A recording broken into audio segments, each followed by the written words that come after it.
Bugun men juda muhim mavzuni tushuntiraman. Pensiyalarning hujjatlarida bitta yozuv, bitta tasdiq, bitta arxiv ma'lumoti yetishmasa, pensiya miqdori oyga 100 minglab so'mga. Ayrim holatlarda esa 20 ming so'mgacha kam chiqib qolishi mumkin. Bu gap hamma pensionerlarga, pensiyaga yaqinlashayotganlarga va ota-onasining pensiya hujjatlarini tekshirayotgan farzandlarga tegishli. Shuning uchun videoni oxirigacha ko'ring. Hozirroq kanalga obuna bo'ling va like bosib qo'ying, chunki men bu mavzuni oddiy tilda misollar bilan qayerga borish va nima yozish kerakligigacha tushuntirib beraman. Gap nimada? Ko'p odamlar pensiya tayinlangach bo'ldi, davlat hisoblab berdi. Endi o'zgarmaydi deb o'ylaydi. Aslida esa pensiya hujjatlarida hisobga olinmagan ish staji, ish haqi, imtiyozli davr yoki arxivdagi yozuv topilsa, pensiyani qayta hisoblatish mumkin. Men amaliyotda shuni ko'p ko'rganman. Odam 10 yil oldin pensiyaga chiqqan. Lekin mehnat daftarchasida bir korxonadagi ish davri noto'g'ri yozilgani yoki arxiv ma'lumot taqdim qilinmagani uchun uning pensiyasi past hisoblangan. Keyin hujjat tiklanadi, ariza beriladi. Pensiya qayta ko'riladi va oyma-oy ko'proq pul ola boshlaydi. Avval qanday edi? Ilgari ko'pchilikning asosiy hujjati mehnat daftarchasi bo'lgan. Odam qayerda ishlagan, qachon ishga kirgan, qachon bo'shagan, lavozimi nima bo'lgan, hammasi shu daftarchaga yozilgan. Pensiya tayinlashda ham shu yozuvlarga qaralgan. Agar yozuv aniq, muhr bor, buyruq raqami bor, sana to'g'ri bo'lsa, odatda muammo kam bo'lgan. Lekin hayotda hammasi ideal emas. Korxona yopilgan, nomi o'zgargan, arxiv boshqa joyga o'tgan, muhr xira bosilgan, familiya bitta harf bilan xato yozilgan, ishga kirish sanasi boru, bo'shash sanasi yo'q. Mana shunday mayda ko'ringan kamchiliklar pensiyada katta pulga aylanishi mumkin. Hozir nima o'zgardi? Endi ko'p ma'lumotlar elektron bazalar orqali tekshiriladi. Pensiya jamg'armasi, soliq, ish beruvchi hisobotlari, arxiv ma'lumotlari bir-biriga bog'lanib bormoqda. Bu yaxshi tomoni. Keyingi yillardagi ish haqi va stajni aniqlash osonlashadi. Lekin yomon tomoni ham bor. Eski davrdagi ish joylari, ayniqsa 1990 yillar, 2000 yillarning boshidagi davr, kolxoz, sovxoz, zavod, qurilish tashkiloti, kichik xususiy korxona, kooperativ, fermer xo'jaligi, budjet tashkilotlaridagi ayrim yozuvlar elektron bazada chiqmasligi mumkin. Agar elektron bazada yo'q bo'lsa, bu siz ishlamagansiz degani emas. Bu faqat ma'lumotni hujjat bilan tasdiqlash kerak degani. Eng ko'p yashirin qoladigan yozuv bu ish staji va ish haqi haqidagi yozuvdir. Men yashirin deganda kimdir albatta ataylab bekitganini emas, ko'pincha odamning o'zi bilmagan, hujjat to'liq taqdim qilinmagan, arxivdan so'ralmagan, eski ish haqi hisobga olinmagan holatlarni nazarda tutyapman. Pensioner ko'pincha men 35 yil ishlaganman deydi, lekin hisobda 28 yil chiqadi. Yoki men zavodda yaxshi maosh olganman dedi, lekin hujjatda ish haqi tasdiqlanmagani uchun pensiya pastroq bazadan hisoblanadi. Mana shu farq pensiyani oshiradigan asosiy nuqta bo'lishi mumkin. Birinchi navbatda nimalarni bilish kerak? Pensiya miqdoriga odatda 3 ta asosiy omil ta'sir qiladi. Staj, ish haqi va imtiyozli holatlar. Staj qancha ko'p bo'lsa, ayrim hollarda pensiya shuncha yuqori bo'lishi mumkin. Ish haqi tasdiqlansa, pensiya hisob kitobidagi baza oshishi mumkin. Imtiyozli holat bo'lsa, masalan, og'ir sharoitda ishlaganlik, zararli ishlab chiqarish, nogironlik, o'quvchisini yo'qotganlik, bolalikdan nogiron farzand parvarishi yoki qonunda ko'rsatilgan boshqa davrlar bo'lsa, bu ham hisob kitobga ta'sir qilishi mumkin. Kimlar albatta xavotir olishi va hujjatini tekshirtirishi kerak. Birinchidan, mehnat daftarchasida eski korxonalar ko'p bo'lgan odamlar. Masalan, 1995 yildan 1996 yilgacha bitta zavodda, keyin 1997 yildan 2003 yilgacha boshqa tashkilotda, keyin yana xususiy korxonada ishlagan bo'lsa, har bir davr alohida tekshirilishi kerak. Ikkinchidan, korxonasi yopilgan odamlar. Yopilgan korxonaning ma'lumotlari arxivga topshirilgan bo'lishi kerak, lekin hamma vaqt ham izlash oson bo'lmaydi. Uchinchidan, ayollar. Chunki ayollarda homiladorlik va tug'ish ta'tili, bola parvarishi davri, ishga qaytish sanari bo'shash yozuvlari ko'pincha chalkash ketgan bo'ladi. To'rtinchidan, qishloq xo'jaligi, qurilish, transport, tibbiyot, ta'lim, ishlab chiqarish sohalarida ishlaganlar. Bu joylarda buyruqlar, tarif stavkalari, oyliklar va ish sharoitlari bo'yicha alohida hujjatlar kerak bo'lishi mumkin. Endi aniq misol bilan tushuntiraman. Tasavvur qiling, Mahmud aka 65 yoshda. Unga pensiya tayinlangan, Oyga 1600 ming so'm oladi. U 1979 yildan 2010 yilgacha ishlaganman deydi. Lekin pensiya hujjatida 31 yil emas, 24 yil staj hisobga olingan.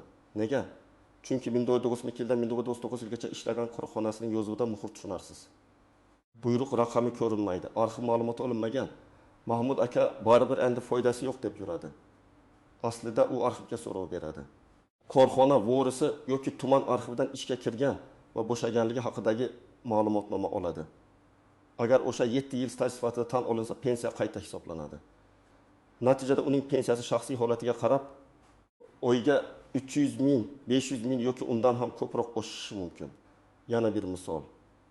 Saodat opa tikuv fabrikasida 15 yil ishlagan, keyin bolalar bog'chasida farrosh bo'lgan. Pensiyaga chiqqanida mehnat daftarchasidagi tikuv fabrikasi davri hisobga olingan. Lekin ish haqi bo'yicha ma'lumotnoma topshirilmagan.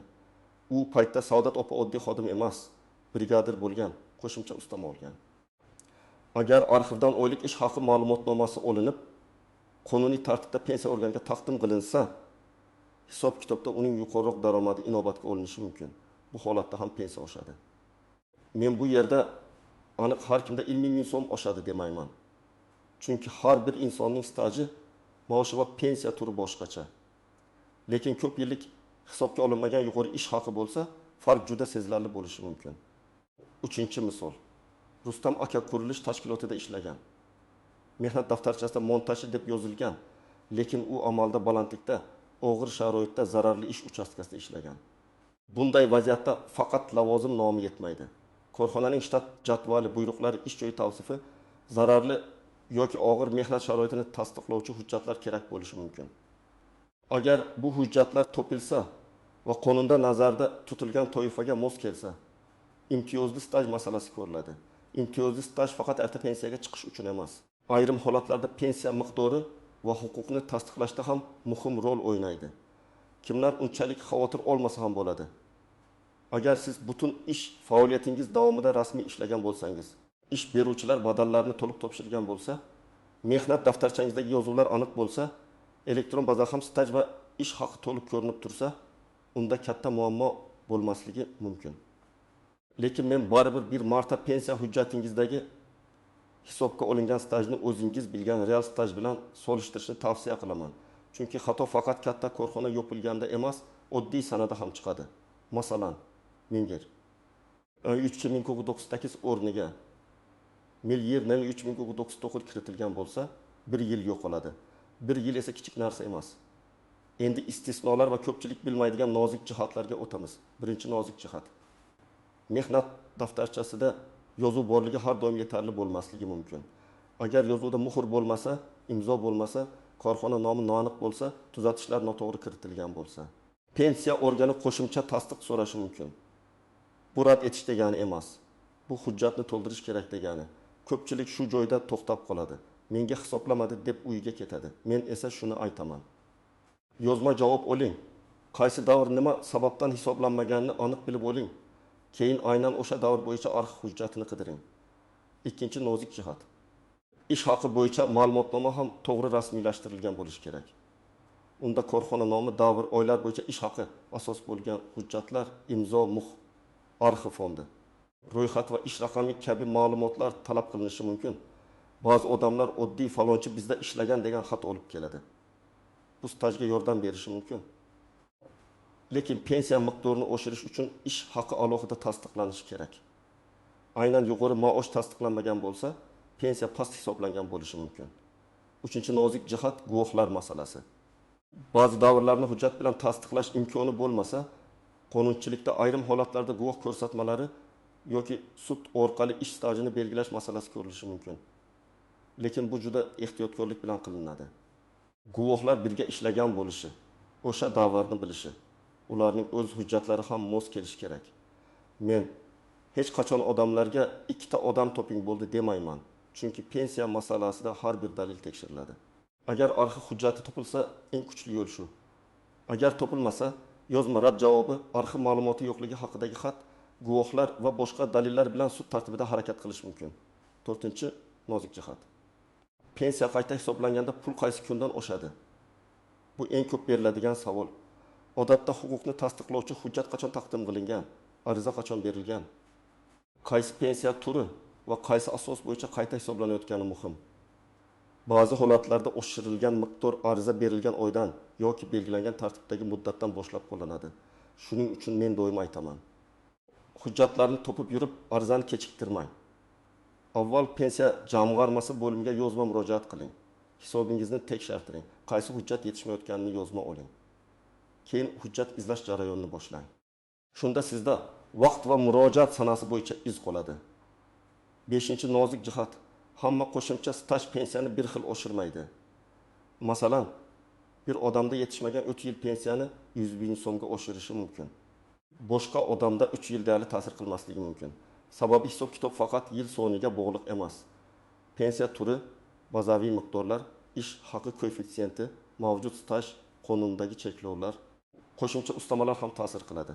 Shuning uchun qo'shnimniki 2 bin so'm oshdi, meniki ham shunday bo'ladi deb o'ylash xato. Lekin tekshirtirmaslik undan ham katta xato.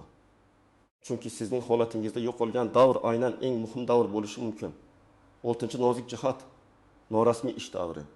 Ko'p odam men 10 yil bozorda ishlaganman, nega pensiyaga kirmaydi deydi. Agar rasmiy mehnat shartnomasi bo'lmagan, badal to'lanmagan, hujjat yuritilmagan bo'lsa, buni pensiya staji sifatida tan oldirish juda qiyin. Shuning uchun pensiyaga yaqinlashayotganlarga alohida aytaman. Bugundan boshlab rasmiy ishlang. Shartnomangizni tekshiring, ish beruvchi siz uchun hisobot topshirayotganini nazorat qiling. Oylik qo'lga berilsa-yu, hujjatda ko'rinmasa, bugun qulaydek tuyuladi. Lekin ertaga pensiyada katta zarar beradi. Endi nima qilish kerakligini aniq qadamlar bilan aytaman. Birinchi qadam: o'zingizning real ish tarixingizni qog'ozga yozib chiqing. Qaysi yilda, lavozimingiz nima edi? Taxminiy oyligingiz qancha edi? Korxona hozir bormi yoki yopilganmi? Nomi o'zgarganmi? Shularni tartiblang. Buni oddiy daftar varag'iga ham yozsangiz bo'ladi.